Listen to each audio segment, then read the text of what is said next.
તો અમેરિકાના પૂર્વ રાષ્ટ્રપતિ બરાક ઓબામા અને બરાક ઓબામાનું એક નિવેદન અને દુનિયાભરમાં ખળભળાટ મચી ગયો છે। ભાતની વાતો થઈ રહી છે કે ઓબામા શું બોલી ગયા, શું ખરેખર આ એક સંકેત હતા કે પછી એક માત્ર મજાક હતી, તેને લઈને પણ ચર્ચાઓ ભાતની થઈ રહી છે। એલિયન્સ છે પણ મેં જોયા નથી, આ પ્રકારનું સ્ફોટક નિવેદન એક નીકળ્યું છે ઓબામા તરફથી અને દુનિયાભરમાં એલિયન્સના અસ્તિત્વ પર હવે સવાલો થઈ રહ્યા છે। અમેરિકાના પૂર્વ રાષ્ટ્રપતિ બરાક ઓબામા અને તેમનું એક નિવેદન જોરદાર વાયરલ થઈ રહ્યું છે।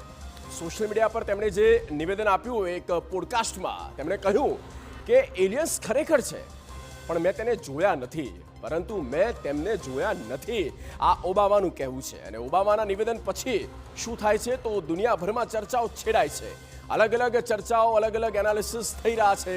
એરિયા 51, એરિયા 51 ના રહસ્ય મુદ્દે ઓબામા દ્વારા કોઈ જ ખુલાસા કરવામાં નથી આવ્યા।